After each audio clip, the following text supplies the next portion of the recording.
Hello students. आज का हमारा टॉपिक है न्यूक्लियस या केंद्रक, जो सेल के अंदर पाया जाने वाला एक महत्वपूर्ण अंग है। सबसे महत्वपूर्ण अंग जो कि होता है न्यूक्लियस या केंद्रक, है ना। न्यूक्लियस या केंद्रक, इसको ब्रेन ऑफ द सेल माने कोशिका का मस्तिष्क या डायरेक्टर ऑफ द सेल भी कहा जाता है, क्योंकि सारी कोशिका का नियंत्रण जो है वो पूरी कोशिका का नियंत्रण किससे होता है? केंद्रक के द्वारा होता है। तो इसीलिए इसको ब्रेन ऑफ द सेल कहा जाता है। जिस तरह मनुष्य के पूरे शरीर का नियंत्रण कक्ष कौन होता है? नियंत्रण केंद्र मस्तिष्क होता है। उसी तरह पूरी कोशिका की सारी एक्टिविटीज या क्रियाकलाप का नियंत्रण केंद्र कौन है? ब्रेन न्यूक्लियस है। इसीलिए इसको ब्रेन ऑफ द सेल कहा जाता है। और इसी न्यूक्लियस के अंदर में ही अनुवांशिक सूचनाएं भरी होती हैं, जो कि पीढ़ी दर पीढ़ी, एक पीढ़ी से दूसरी पीढ़ी में पहुंचती हैं कोशिकाओं के माध्यम से। ठीक है, तो ये न्यूक्लियस की खोज की थी रॉबर्ट ब्राउन ने। ठीक है, न्यूक्लियस की खोज की थी रॉबर्ट ब्राउन ने। और इसकी परिभाषा की हम बात करें तो कोशिका के जीव द्रव्य में स्थित एक गोल संरचना, जो कि द्विस्तरीय झिल्ली से घिरी हुई गोल संरचना है, जिसके अंदर अनुवांशिक पदार्थ या सूचनाएं भरी रहती हैं, जो पीढ़ी दर पीढ़ी, एक पीढ़ी से दूसरी पीढ़ी में अनुवांशिक सूचनाएं पहुंचती हैं। तो ये हो गया न्यूक्लियस से केंद्रक। केंद्रक की खोज की थी रॉबर्ट ब्राउन ने। और कोशिका का इसको नियंत्रण कर केंद्र या नियंत्रण कक्ष, कंट्रोलिंग रूम के नाम से जाना जाता है। प्रोकैरियोटिक सेल्स में इनमें केंद्रक झिल्ली अनुपस्थित होती है। सिर्फ केंद्रक के अंदर के पदार्थ जो उपस्थित होते हैं वो उपस्थित होते हैं, इसलिए उनको क्या कहा जाता है? न्यूक्लियोइड कहा जाता है। केंद्रक के अंदर में झिल्ली ना होकर इसकी जो अंदर के अनुवांशिक पदार्थ बिखरे पड़े रहते हैं, उनको क्या कहा जाता है? फिर भी एक केंद्र में स्थित होते हैं, केंद्र में ही ऐसे पड़े रहते हैं, तो इसको कहा जाता है न्यूक्लियोइड। ठीक है, यूकेरियोटिक सेल्स में भी, ये समस्त यूकेरियोटिक सेल्स में नहीं पाए जाते। किसमें अनुपस्थित होता है? अनुपस्थिति की बात करें तो ये मैमल्स आरबीसी में, माने स्तनधारियों के आरबीसी कोशिकाओं में अनुपस्थित होते हैं, और पादपों के चालनी कोशिकाओं में ये अनुपस्थित होते हैं। तो हम ये कह सकते हैं कि मनुष्यों के आरबीसी और पादपों के चालनी कोशिकाओं को छोड़कर समस्त यूकेरियोटिक कोशिकाओं में केंद्रक पाया जाता है। ठीक है, उसके बाद इसके आकार की बात करें तो ये इनका आकार जो होता है वो 5 माइक्रोन से लेकर 30 माइक्रोन तक हो सकता है। और आकृति की बात करें तो आकृति क्या है? गोल हो सकती है, ओवल माने अंडाकार हो सकती है, इलोंगेटेड माने लंबाई में हो सकती है, और कुछ में जैसे कि डब्ल्यूबीसी में है, ये अनियमित आकार की होती है। और वर्टिसेला नामक उसमें वर्टिसेला है ना, ये पाया जाता है। इसमें घोड़े के नाल की आकार का पाया जाता है, इस तरह से। तो इसके आकार जो है इरेगुलर किसमें होता है? डब्ल्यूबीसी में पाया जाता है। और गोल, जनरली गोल होता है या अंडाकार होता है। और किडनी शेप्ड पाया जाता है पैरामीशियम में। किडनी कैसा होता है? सेम के बीज के समान इस तरह से होता है। तो ये पैरामीशियम इस तरह का बड़ा न्यूक्लियस जो होता है वो किडनी शेप्ड होता है या किडनी के आकार का होता है। तो आकृति जो है वो अलग अलग हो सकती है और अलग अलग एनिमल्स में, लेकिन जनरली ये गोल या अंडाकार होती हैं। संख्या की बात करें तो संख्या, प्रत्येक कोशिका में एक ही केंद्रक पाया जाता है। जनरली देखिए, इसको कहा जाता है एक केंद्र की अवस्था या मोनोन्यूक्लिएट कहा जाता है। उस सेल्स को क्या कहा जाता है? मोनोन्यूक्लिएट कहा जाता है। मतलब एक कोशिका एक सेल में एक केंद्रक एक कोशिका में पाया जाता है। यदि दो केंद्रक एक कोशिका में पाया जाता है तो उसको कहा जाता है by nucleate stage. By nucleate paramecium में पाया जाता है। इस तरह से पहला एक बड़ा होता है जो किडनी शेप्ड होता है, और दूसरा जो छोटा होता है वो गोल छोटा सा स्थित होता है। तो ये होता है पैरामीशियम में किडनी शेप्ड न्यूक्लियस पाया जाता है, एक मेगा और एक माइक्रो, बड़ा और छोटा। तो इसको बाई न्यूक्लिएट कहा जाता है। कुछ कोशिकाओं में एक से अधिक न्यूक्लियस पाए जाते हैं, तो उसको कहा जाता है पॉलीन्यूक्लिएट या बहुकेंद्रकीय अवस्था। तो पॉलीन्यूक्लिएट अवस्था का बात, इसमें भी दो प्रकार का होगा। एक स्टेज होगा सिंशियल कहा जाता है, और एक होता है कोनोसाइट। तो सिंशियल जो होता है उसमें सेल्स में इस तरह से मान लीजिए दो कोशिकाएं स्थित हैं, और इनके बीच की ये झिल्ली जो है वो गल जाएगी या आपस में डिलीट हो जाएगी या डिजनरेट हो जाएगी। तो सारी केंद्रक जो होते हैं वो एक कोशिका झिल्ली के अंदर दिखाई पड़ेंगे, है ना, एक सेल मेम्ब्रेन के अंदर दिखाई पड़ेंगे। तो इस तरह की स्टेज क्या कहलाएगा? सिंशियल स्टेज कहलाएगा, जो कि आपको एस्केरिस निमेटोहेलमिन्थेस का सदस्य है एस्केरिस, है ना, निमेटोहेलमिन्थेस फाइलम का सदस्य है एस्केरिस। इसके एपिथेलियम कोशिकाएं जो होती हैं इस तरह से होती हैं, सारी जो कोशिका भित्तियां जो होती हैं, कोशिका झिल्लियां आपस में फ्यूज हो चुकी होती हैं और सारे केंद्रक एक कोशिका झिल्ली के अंदर दिखाई पड़ती हैं। तो ये कंटिन्यूटी में दिखाई पड़ता है और एक ही सेल में, ऐसा लगता है एक ही सेल में कई न्यूक्लियस हैं। तो इस स्थिति को कहा जाता है सिंशियल, जो आपको एस्केरिस के एपिथेलियम में दिखाई पड़ता है। अनेक केंद्रक एक ही कोशिका में दिखाई पड़ते हैं। सिनोसाइट स्टेज में क्या होता है, सिनोसाइट स्टेज में एक ही कोशिका में केंद्रक जो है वो कई भागों में बंट जाते हैं। तो उसके फलस्वरूप एक कोशिका में केंद्रक बहुत सारे दिखाई पड़ते हैं, तो उसको मुक्त केंद्रकीय विभाजन कहेंगे। और ये मुक्त केंद्रकीय विभाजन इसमें भ्रूणपोष की कोशिकाओं में पाया जाता है, नारियल पानी में, है ना। नारियल पानी में, वास्तव में नारियल पानी क्या है, भ्रूणपोष है, और भ्रूणपोष की कोशिकाओं में केंद्रक कई भागों में विभाजित अवस्था में रहता है। तो इस स्थिति को कहते हैं सिनोसाइट। दोनों में अंतर क्या है, इसमें कोशिका झिल्ली के विगलन से केंद्रक जो है वो एक सेल के अंदर दिखाई पड़ते हैं, और दूसरी स्थिति में केंद्रक कई भागों में बढ़ जाता है एक ही सेल के अंदर। तो ये स्थिति कहलाता है सिनोसाइट स्थिति, और इसको पॉलीन्यूक्लिएट स्टेज कहते हैं। तो ये हो गया उसके नंबर, उसके आकार और उसकी संख्या के बारे में। अब आते हैं रासायनिक संगठन के बारे में, या केमिकल कॉम्पोजिशन जिसको कहते हैं, हम इंग्लिश में क्या कहेंगे इसको, केमिकल कॉम्पोजिशन।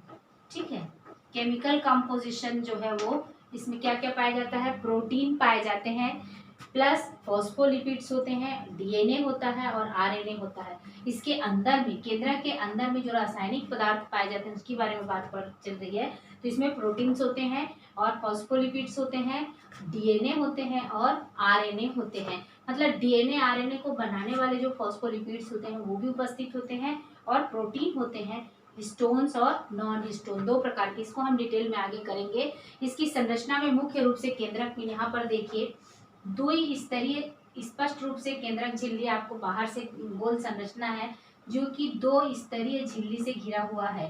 ठीक है, और ये भी दो स्तरीय झिल्ली कंटिन्यूअस ना होकर बीच बीच में इसमें छिद्र दिखाई पड़ रहा है। तो प्रत्येक झिल्ली जो होती है, इसको डिटेल से हम एक एक करके पढ़ते हैं। इसमें मुख्य रूप से देखिए बाहर से केंद्रक झिल्ली दिखाई पड़ रही है, इसमें क्या दिखाई पड़ रहे हैं, और न्यूक्लियोप्लाज्म, भीतर में जो द्रव भरा हुआ है, बाहर की झिल्ली को केंद्रक झिल्ली या न्यूक्लियर मेम्ब्रेन कहेंगे। उसके बीच की जो द्रव होता है उसको न्यूक्लियोप्लाज्म कहा जाता है, या न्यूक्लियोप्लाज्म या केंद्रक द्रव्य कहा जाता है। उसके बाद इसमें देखिए एक और एक गोल, बिना झिल्ली रहित एक गोल संरचना आपको दिखाई पड़ रहा है, इसमें कोई झिल्ली नहीं पाया जा रहा है, यह है न्यूक्लियस कहलाता है। और सबसे अधिक महत्वपूर्ण पार्ट इसमें का है, इसमें इस तरह से जाल के समान संरचना आपको दिखाई पड़ रही है, इसको कहते हैं क्रोमेटिन नेट। धागेनुमा जो संरचना इस द्रव्य में पड़ी रहती है उसको कहेंगे क्रोमेटिन नेट, जो केंद्रक का सबसे महत्वपूर्ण भाग है, यहीं पर डीएनए उपस्थित होता है। तो एक एक करके इसके सारे पार्ट को हम समझते हैं। पहले एक एक करके इसकी संरचनाओं के बारे में हम अध्ययन करते हैं। अब देखिए, सबसे पहला लेयर है केंद्रक का, बाहर की ओर पहला पार्ट है केंद्रक झिल्ली। दूसरा पार्ट है केंद्रक झिल्ली के अंदर स्थित न्यूक्लियर मेम्ब्रेन के अंदर स्थित जो लिक्विड भरा हुआ है या द्रव्य है उसको कहेंगे न्यूक्लियोप्लाज्म। और उसके भीतर, न्यूक्लियोप्लाज्म के भीतर यहाँ पर देखिए बिना झिल्ली वाली, झिल्ली रहित या ए मेम्ब्रेनस स्ट्रक्चर गोल दिखाई पड़ रही है, न्यूक्लियोलस या केंद्रिका। और उसके अलावा इसमें पाया जा रहा है धागेनुमा संरचना जिसको कहते हैं क्रोमेटिन नेट। तो एक एक करके सारे के स्ट्रक्चर के बारे में पढ़ते हैं। सबसे पहले हम देखते हैं कि न्यूक्लियर मेम्ब्रेन या केंद्रक झिल्ली, केंद्रक झिल्ली की संरचना कैसी है। यहाँ पर देखिए न्यूक्लियर मेम्ब्रेन या केंद्रक झिल्ली। केंद्रक झिल्ली जो है वो दो झिल्लियों से मिलकर बनी है, मतलब दो मेम्ब्रेन्स हैं, बाई मेम्ब्रेनस या डबल मेम्ब्रेनस स्ट्रक्चर है। प्रत्येक मेम्ब्रेन जो होती है इसकी 75 एंगस्ट्रॉम की होती है ना। दो मेम्ब्रेन है, आउटर मेम्ब्रेन और इनर मेम्ब्रेन। दोनों मेम्ब्रेन का व्यास जो होता है 75 एंगस्ट्रॉम का होता है। और आउटर मेम्ब्रेन देखिए यहाँ पर एंडोप्लाज्मिक रेटिकुलम से कंटिन्यूअस जुड़ी हुई है। ये आउटर मेम्ब्रेन एंडोप्लाज्मिक रेटिकुलम से कंटिन्यूअस जुड़ी हुई है। और साथ ही साथ आउटर मेम्ब्रेन में देखिए राइबोसोम्स के दाने आपको दिखाई पड़ रहे हैं। ये छोटे छोटे दाने जो दिखाई पड़ रहे हैं वो किसके हैं, राइबोसोम्स के दाने हैं। तो ये है आउटर मेम्ब्रेन। इनर मेम्ब्रेन जो होता है वो, इनर मेम्ब्रेन में क्या है, outer membrane, inner membrane, outer membrane और इनर मेम्ब्रेन दो भागों में। आउटर मेम्ब्रेन जो है वो एंडोप्लाज्मिक रेटिकुलम से जुड़ा हुआ है। इनर मेम्ब्रेन में पाया जाता है, इनर मेम्ब्रेन के नीचे लेमिन प्रोटीन का जाल होता है। इनर मेम्ब्रेन के नीचे, जस्ट नीचे लेमिन प्रोटीन का इसमें जाल पाया जाता है इस तरह से। और ये लेमिन प्रोटीन के जाल को कहा जाता है न्यूक्लियर लेमिना। और ये न्यूक्लियर लेमिना जब ये धागे गुणसूत्र में बदलते हैं कोशिका विभाजन के समय, तो उनको चिपकाने का कार्य करता है न्यूक्लियर लेमिना। तो गुणसूत्रों को केंद्रक झिल्ली से चिपकाने में सहायक होता है nuclear lamina inner membrane. Outer membrane में राइबोसोम्स के दाने हैं और आउटर मेम्ब्रेन जुड़ा हुआ है एंडोप्लाज्मिक रेटिकुलम, ER कहा जाता है, जिसको अंतःद्रवी प्रजालिका कहते हैं। तो आउटर मेम्ब्रेन एंडोप्लाज्मिक रेटिकुलम से जुड़ा है और इनर मेम्ब्रेन न्यूक्लियर लेमिना कहलाता है, जो कि गुणसूत्र को चिपकाने में सहायक होता है। ठीक है, उसके अलावा दोनों झिल्लियों के बीच में देखिए थोड़ा सा स्पेस दिखाई पड़ रहा है, ये स्पेस कहलाता है पेरी न्यूक्लियर स्पेस। तो पेरी न्यूक्लियर स्पेस होता है 400 एंगस्ट्राम से 300 एंगस्ट्राम। प्रत्येक झिल्लियाँ जो होती हैं 75 एंगस्ट्राम मोटी होती हैं, जबकि दोनों के बीच का जो स्पेस होता है वो 100 एंगस्ट्राम से लेकर 300 एंगस्ट्राम तक होता है। उसके बाद यहाँ पर देखिए ये झिल्ली या ये मेम्ब्रेन जो है वो कंटिन्यूअस या सतत ना होकर बीच बीच से टूटी हुई छोटे छोटे छिद्र दिखाई पड़ रहे हैं। तो ये छिद्र कहलाते हैं केंद्रक छिद्र या न्यूक्लियर पोर। तो न्यूक्लियर पोर जो होते हैं 400 एंगस्ट्राम के होते हैं। न्यूक्लियर पोर कितने एंगस्ट्राम का है? ये न्यूक्लियर पोर है 400 एंगस्ट्राम का। और न्यूक्लियर पोर में न्यूक्लियोप्लाज्मिन नामक प्रोटीन पाया जाता है। न्यूक्लियर पोर में क्या पाया जाता है? ये देखिए न्यूक्लियोप्लाज्मिन नामक प्रोटीन का प्लग पाया जाता है, जो कि क्या करता है, न्यूक्लियस से साइटोप्लाज्म में और साइटोप्लाज्म से न्यूक्लियोप्लाज्म के बीच में आनुवंशिक पदार्थ का आवागमन में नियंत्रण रखता है। मतलब जितनी मात्रा में बाहर ले जाने की ज़रूरत है उसके बाद प्लग जो है वो बंद हो जाता है। तो ये केंद्रक द्रव्य से बने हुए DNA RNA मटेरियल जो है केंद्रक छिद्र के द्वारा साइटोप्लाज्म में आएंगे और साइटोप्लाज्म में आकर प्रोटीन की सिंथेसिस होगी। तो इस क्रिया का नियंत्रण किसके द्वारा होता है? लाने और ले जाने में कितनी मात्रा में केंद्रक न्यूक्लियोप्लाज्म के अंदर आएगी DNA और RNA जो है वो कितनी मात्रा में बाहर जाएंगे। तो इसका नियंत्रण कौन करता है? न्यूक्लियर पोर पोर में होता है। और न्यूक्लियर पोर में विशेष प्रकार का प्रोटीन पाया जाता है, उसको कहा जाता है न्यूक्लियोप्लाज्मिन। ठीक है, तो ये हो गया केंद्रक छिद्र के बारे में। तो ये न्यूक्लियस छिद्र और इस प्रोटीन को मिलकर पोर कॉम्प्लेक्स भी कहा जाता है ना, छिद्र सम्मिश्र या पोर कॉम्प्लेक्स भी कहा जाता है। और ये केंद्रक छिद्र जो है वो न्यूक्लियर मटेरियल यानी कि जेनेटिक मटेरियल का न्यूक्लियोप्लाज्म से साइटोप्लाज्म के बीच में उसके ट्रांसपोर्टिंग में कंट्रोल करता है। उसके बाद आता है न्यूक्लियोप्लाज्म। न्यूक्लियोप्लाज्म जो है झिल्ली के अंदर जो भी लिक्विड पाया जा रहा है वो कहलाता है न्यूक्लियोप्लाज्म। अब इस न्यूक्लियोप्लाज्म के अंदर में क्या क्या पाया जाता है वो देखिए रासायनिक संगठन में। एक तो ये होता है ग्रेन्युलर या कणिकीय होता है, साथ ही साथ ये ट्रांसपेरेंट होता है, पारदर्शी होता है। कैसा होता है? ग्रेन्युलर और ट्रांसपेरेंट या पारदर्शी होता है। और प्रोटीन इसमें पाया जाता है, हिस्टोन प्रोटीन भी पाया जाता है, नॉन हिस्टोन प्रोटीन भी पाया जाता है। साथ ही साथ ये क्या पाया जाता है? इसमें एंजाइम्स पाए जाते हैं। कौन से एंजाइम्स पाए जाते हैं? जो DNA और RNA के डुप्लीकेशन के लिए जो एंजाइम होते हैं उपस्थित, DNA पॉलीमरेज और RNA पॉलीमरेज, है ना। इनके जब कोई केंद्रक का विभाजन होगा तब क्या होगा? DNA और RNA जो है वो पहले द्विगुणित होते हैं, संख्या में बढ़ते हैं, द्विगुणित होते हैं, जस्ट डबल होते हैं। उसके बाद केंद्रक में विभाजन होता है, जब कोशिका विभाजन होता है तो उसके लिए डुप्लीकेशन के लिए जो एंजाइम जिम्मेदार होते हैं वो रेप्लिकेशन वाले DNA polymerase, RNA polymerase enzyme. इसको बनाने वाले DNA और RNA को बनाने वाले जो न्यूक्लियोटाइड्स होते हैं, जब हम DNA RNA की संरचना बताएंगे तब बताएंगे डिटेल में कि न्यूक्लियोटाइड्स और साइड्स क्या हैं। तो वास्तव में न्यूक्लियोटाइड्स और न्यूक्लियोसाइड्स जो होते हैं किसके कंपोनेंट हैं? DNA और RNA के। तो हम क्या देखते हैं कि न्यूक्लियोप्लाज्म में क्या क्या है? प्रोटीन के अलावा नॉन हिस्टोन प्रोटीन पाया जाता है, उसके अलावा एंजाइम्स पाए जा रहे हैं जो कि उसके डुप्लीकेशन के लिए जिम्मेदार हैं। उसके अलावा इनमें पाए जा रहे हैं जो बनाने के लिए उसके घटक होते हैं, RNA और DNA की क्रोमेटिन नेट के जो घटक होते हैं वो है न्यूक्लियोटाइड्स और न्यूक्लियोसाइड्स। उसके अलावा इसमें आप देख रहे हैं यहाँ पर गोलाकार संरचना जो कि न्यूक्लियोलस इसी में पाया जा रहा है। और साथ ही साथ इसमें पाया जा रहा है क्रोमेटिन का नेट भी, बना हुआ क्रोमेटिन नेट भी है और उसके बनाने वाले घटक भी, और उसको बनाने के लिए जो डुप्लीकेशन एंजाइम्स हैं वो भी उपस्थित हैं। तो इस तरह से ये न्यूक्लियोप्लाज्म हो गया। अब आगे हम देखते हैं कि न्यूक्लियोलस या केंद्रिका की संरचना कैसी होती है, और साथ ही साथ यहाँ पर पाए जाने वाले जो धागे हैं क्रोमेटिन नेट, उसकी संरचना किस प्रकार से होती है। फिर अंत में हम उसके न्यूक्लियस के कार्यों की विवेचना करेंगे। अब देखते हैं इसमें केंद्रिका की संरचना किस तरह से होती है। हम पढ़ चुके हैं केंद्रक झिल्ली और केंद्रक द्रव्य। अब हम देखते हैं न्यूक्लियोलस या केंद्रिका की संरचना। न्यूक्लियोलस क्या है? न्यूक्लियोलस की खोज की थी फॉन्टेना ने। केंद्रक द्रव्य में एक स्थान होता है जो कि अकेंद्रकीय माने एमेम्ब्रेनस यानी झिल्ली रहित एक स्थान स्थित होता है, जिसको कहा जाता है केंद्रिका, है ना। ये केंद्रिका, इसमें राइबोसोम्स का निर्माण यहाँ पर होता है, और ये गुणसूत्र के न्यूक्लियोलर ऑर्गेनाइजर रीजन में, है ना, केंद्रकीय संगठक। जब गुणसूत्र की संरचना पढ़ाएंगे तब स्पष्ट रूप से बताएंगे, लेकिन अब यह जानने योग्य है कि यह गुणसूत्र के न्यूक्लियोलर ऑर्गेनाइजर यानी कि केंद्रकीय संगठक रीजन गुणसूत्र नंबर 13, 14, 15, 21 और 22 नंबर के गुणसूत्र को घेरा हुआ रहता है और इस स्थान पर पाया जाता है। इस स्थान पर आरएनए और प्रोटीन की रचना होती है, तो इसको store house of the RNA भी कहा जाता है। इनकी संख्या की बात करें तो एक कोशिका में केवल एक होती है, लेकिन प्रजाति की या गुणसूत्र की संख्या के आधार पर ये भिन्न भिन्न भी हो सकती हैं। ये बने होते हैं डीएनए का, आरएनए का और प्रोटीन के बने होते हैं। इनकी खोज की थी फॉन्टेना ने। ये एमेम्ब्रेनस स्ट्रक्चर है, इसको स्मॉल न्यूक्लियस भी कहा जाता है। न्यूक्लियोलस, हम किसकी बात कर रहे हैं? न्यूक्लियोलस की बात कर रहे हैं, केंद्रिका की। इसको स्मॉल न्यूक्लियस भी कहा जाता है, और ये एक कोशिका में केवल एक हो सकते हैं, और इनकी गुणसूत्रों की संख्या और विभिन्न प्रजातियों के आधार पर अलग भी हो सकती हैं। जैसे प्याज की कोशिकाओं में इनकी संख्या 4 होती है।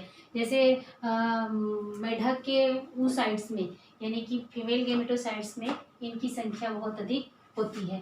संगठन के देखे जाए तो इसमें आरएनए और डीएनए तथा प्रोटीन के बने होते हैं। इसको store house of the RNA का स्टोर हाउस मतलब इसका संग्रहण किया जाता है, और राइबोसोम का संश्लेषण भी यहीं पर होता है। कौन से रीजन में? गुणसूत्र 13, 14, 15, 21 और 22 पर पाया जाता है। अब ये इनकी संरचना देखें तो ये 3 स्पष्ट रूप से यहाँ पर भाग दिखाई पड़ते हैं। एक तो भाग होता है कणिकामय भाग, जो कि ग्रैन्युलर रीजन कहलाता है, आरएनए और प्रोटीन की कणिकाओं से बने होते हैं। दूसरा तंतुमय भाग होता है या फाइब्रस रीजन होता है, जो आरएनए और प्रोटीन के फाइबर से मिलकर बने होते हैं। तीसरा होता है पार्स एमार्फा या मैट्रिक्स, जो होता है पार्स एमार्फा या मैट्रिक्स, ये अर्ध तरल द्रव के रूप में स्थित होता है, जिस पर अर्ध तरल द्रव पर ही ये स्थित होता है। कणिकामय और तंतुमय भाग स्थित होते हैं, ठीक है। इसके अलावा आप देखते हैं चौथी संरचना, तो केंद्रिका का मुख्य कार्य क्या हो गया? न्यूक्लियोलस का ये माने आरएनए का संग्रहण करना और राइबोसोम्स का संश्लेषण करना, 2 महत्वपूर्ण कार्य है, ठीक है। उसके अलावा अब हम देखते हैं क्रोमेटिन नेट। हम 3 संरचनाएं देख चुके, केंद्रकीय झिल्ली और केंद्रिका और केंद्रक द्रव्य। तो केंद्रक द्रव्य में केंद्रिका और क्रोमेटिन नेट पाए जाते हैं। तो इसमें से हम देखते हैं कि ये केंद्रक द्रव्य में पाया जा रहा है क्रोमेटिन नेट धागेनुमा संरचना।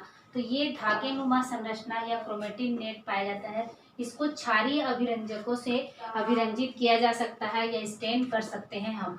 तो ये जहाँ पर डार्क स्टेन होते हैं, उस डार्क स्टेन या गहरे अभिरंजित भाग को कहा जाता है हेट्रोक्रोमेटिन, और हल्के अभिरंजित भाग को कहा जाता है यूक्रोमेटिन, है ना। ये क्रोमेटिन नेट 2 प्रकार के होते हैं। क्षारीय स्टेन से अभिरंजित किया जाए तो जो गहरे रंग का स्टेन लिया जाता है वो कहलाता है, इस तरह से गहरा अभिरंजित इस भाग कहलाता है हेट्रोक्रोमेटिन, और जो लाइट जो होता है इस तरह से धागेनुमा संरचना वो कहलाता है यूक्रोमेटिन।